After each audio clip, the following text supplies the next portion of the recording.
Very good morning to you boys. Welcome to the online classes. Today we are here to do our revision on the topic संज्ञा. हम संज्ञा का revision करेंगे तो सबसे पहले हम पढ़ेंगे, रिवाइज करेंगे संज्ञा की परिभाषा. संज्ञा क्या है? किसी व्यक्ति, वस्तु, स्थान, भाव के नाम को संज्ञा कहते हैं. उदाहरण के लिए, रीता ने गीता से कहा, मैं तुम्हें पुस्तक दूंगी. इसमें रीता, गीता और पुस्तक संज्ञा है. क्यों? क्योंकि रीता और गीता एक मनुष्य का नाम, एक व्यक्ति का नाम है और पुस्तक एक वस्तु है, इसलिए ये संज्ञा हैं. संज्ञा के कुछ और उदाहरण हैं, जैसे राम, गणेश, सीमा, पेड़, आम, पपीता, कोयल, सूरज, दुख, खुशी आदि. इन वाक्यों में हम संज्ञा छाटेंगे. पहला, मेरे पास 2 तोते हैं. तो इसमें तोते एक संज्ञा है. मुझे कल कोलकाता जाना है. इस वाक्य में कोलकाता एक जगह का नाम है, इसलिए ये संज्ञा है. राम बहुत मेहनती है. इस वाक्य में राम और मेहनती दोनों ही संज्ञा हैं. क्यों? क्योंकि राम एक व्यक्ति का नाम है और मेहनती भाव. मेरे पास आम का बगीचा है. इस वाक्य में आम और बगीचा दोनों संज्ञा हैं.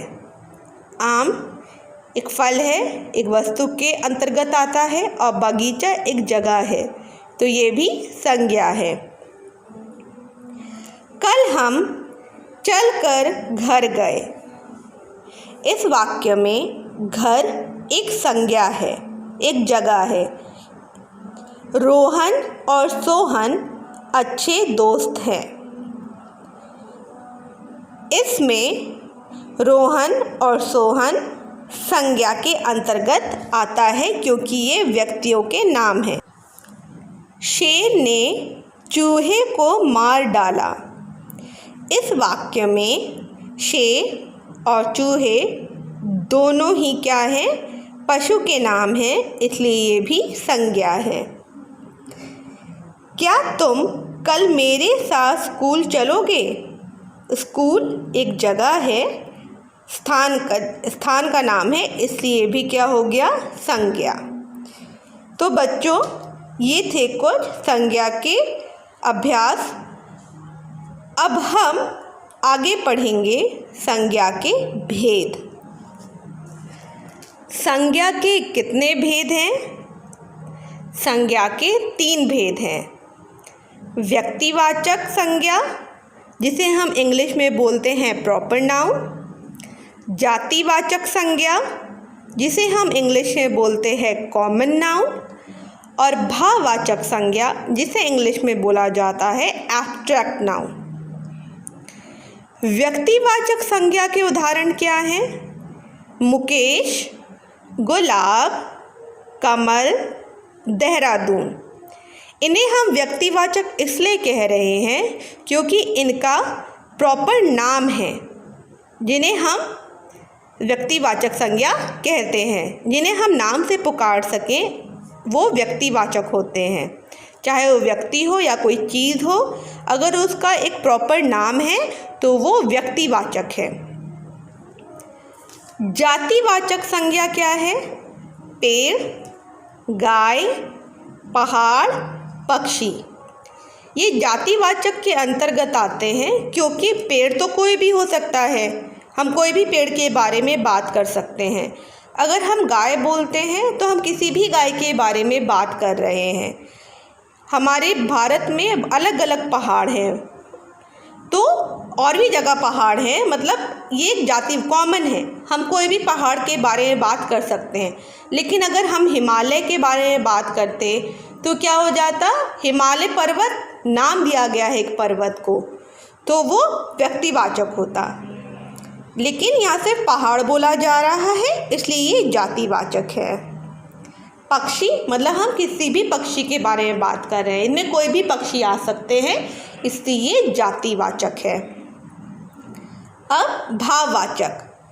भाववाचक संज्ञा हमने जैसे बोला एब्स्ट्रैक्ट नाउन, ऐसी चीज़ जो हम सिर्फ महसूस करते हैं, जैसे गर्मी, बड़ापन, बचपन, उदास, ये सब हम फील करते हैं लेकिन इन्हें देख या छू नहीं सकते, इसलिए भाववाचक है। आइए इनके कुछ उदाहरण लें। रानी कल नहीं आएगी। इस शब्द में रानी कौन सी संज्ञा हो गई? व्यक्तिवाचक संज्ञा। शिमला ठंडी जगह है, तो शिमला व्यक्तिवाचक संज्ञा है और ठंडी भाववाचक संज्ञा। मेरे स्कूल में बहुत सारे पेड़ हैं, तो यहाँ स्कूल और पेड़ दोनों ही जातिवाचक संज्ञा होंगे, क्योंकि स्कूल का नाम भी नहीं दिया है और पेड़ कौन सा है वो भी नहीं बताया गया है, इसलिए जातिवाचक मतलब कॉमन नाउन के अंडर आएगा। बचपन में मैं बहुत शरारती था। इस वाक्य में बचपन और शरारती दोनों ही भाववाचक संज्ञा हैं। मेरे पैर में बहुत दर्द है, तो दर्द क्या हो गया? भाववाचक संज्ञा। और समीर को बहुत गर्मी लग रही है। समीर व्यक्तिवाचक संज्ञा है, क्योंकि इस व्यक्ति का नाम बताया जा रहा है, इसलिए व्यक्तिवाचक है। गर्मी एक एहसास है, इसलिए भाववाचक संज्ञा है। तो बच्चों, उम्मीद है आपको समझ में आ गया होगा। आप इस अभ्यास को ज़रूर करिएगा और अगर कोई डाउट है अभी भी तो आप मुझे कमेंट सेक्शन में पूछ सकते हैं। तब तक don't forget to revise, keep revising everything, and if you have any doubt, as I said, you can ask me in the comment section. Thank you boys for your time and keep yourself safe and be healthy. Thank you boys.